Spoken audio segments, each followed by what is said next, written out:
Hi everyone, it's Anne Marie. We're now in week two, and I decided to do the peer feedback with the video again. I like getting the experience with it. It's a little easier for me to do at times, and I'm getting used to it. So the first question that we were reviewing from the discussion number two in week two, it's week two already, so we got to keep rolling here. What what do you think about, and why is it important um, in regards to what we're going to be doing for our project? My project, like what I was mentioning in week one, I was kind of confused at first, but I am now going towards doing something for a senior center. There's three in the area that I'm going to be contacting after I finish doing this. I'm going to be emailing. I have some email addresses. Also, I want to contact either a garden center or contact like a beekeeper, somebody that works with, either Audubon or something local for nature and, conservation societies. So I'm going to be working on that. What I'd like to do is make sure that I can do a project towards having plants being brought in or making pots to see if the senior centers would allow me to do that. And both, it's going to help seniors, which next month is Older Americans Month, which is put out by the Department of Health and Human Services. There's a lot of these little months and holidays and things that come up, but this is something I found on the internet last week. So it's reflecting back on people who are older. Anybody over, well, I'm 56, so I guess I qualify, but anybody kind of over 55. But it's, I would say, more towards people who pretty much, I would say, 75 and up. Um, what happens as you get older? Everybody tends to go on their own way in life, and your sibling, or excuse me, your spouse passes away, and you tend to become more isolated, which then makes you become depressed. So isolation and depression is very, very common among the elderly. You can see it a lot. I've dealt with elderly people for years. I started taking care of patients when I was in high school, like a candy striper. I worked in a nursing home, and depression is very common. It often leads to people losing their mind, so to speak. I know there's Alzheimer's, dementia, but people don't have that interaction, and it causes with people to withdraw. So this is where I was going with it, and I think I'm going to go forward with it being spring and everybody's planting to see if I could plant something, bring some pots in with maybe a butterfly bush, some type of a pollinating plant that birds and bees would like to put there so they can enjoy and follow through with it with whatever I come up with if I'm allowed to do it. I still have to do my phone calls, and but that's my idea, and that's why it's important to me. I think that's very important to know, especially our generation is getting older. Um, the people are baby boomers, everybody's aging.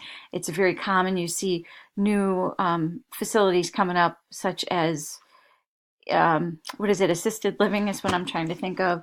So various amounts of senior communities being built in the area. One right here in Chicopee is being built not too far from me. So that's where I'm at for question number one. Question number two is, how do your ideas connect with your career path and your future goals thus far? Well, I know I talked about where I am. I work in healthcare. I've worked in healthcare all my life pretty much. And some of the things that I want to connect with is trying to keep something sort of towards healthcare for my project.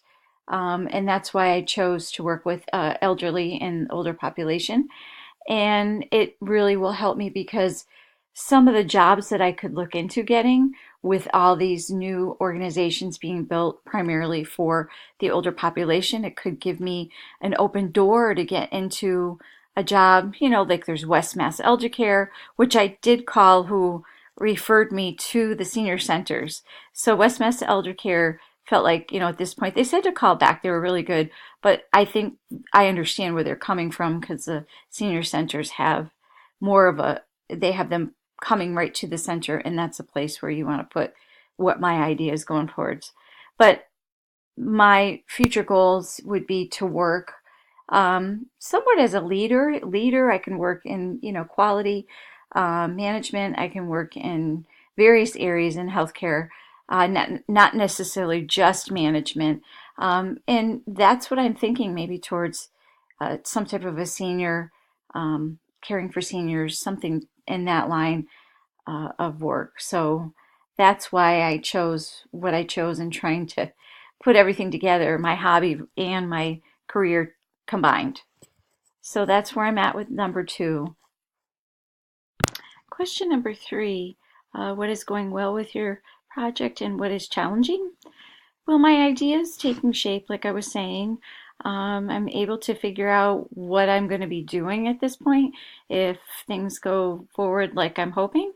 My challenges are finding a mentor. I still haven't found one.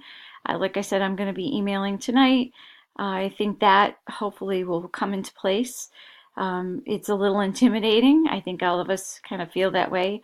But I've had to do informational interviews from our Well 330, which I just had not this last session, but the session before. So I had experience doing that.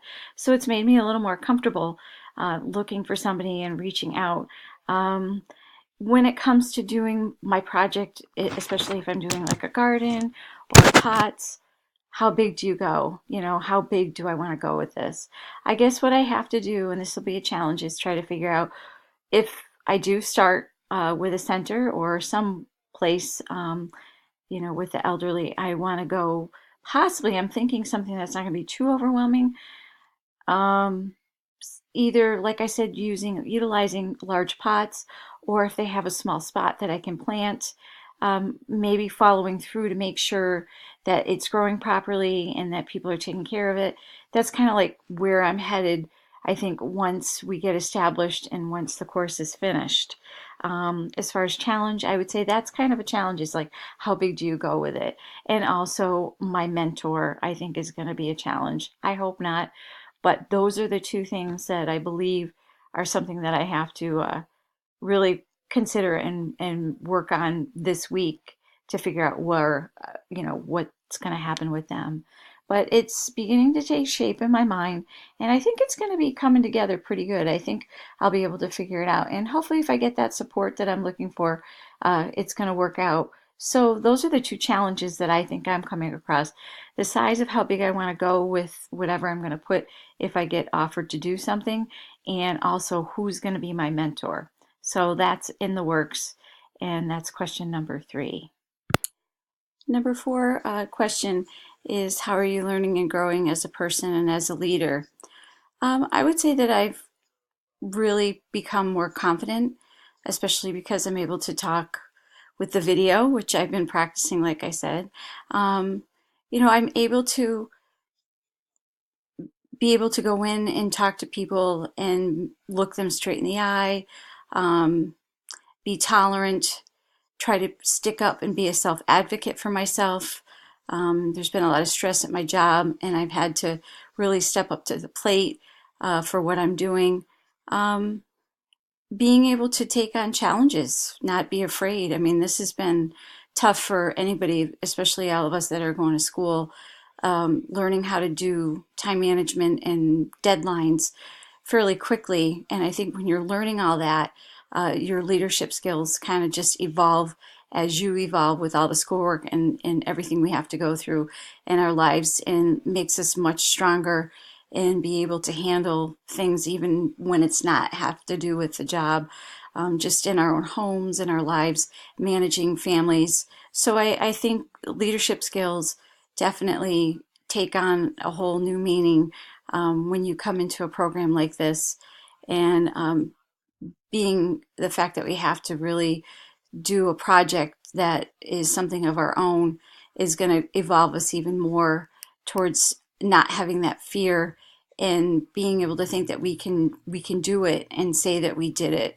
So, I think it's a combination of all of it, and that's kind of like how I explained it, if it makes sense.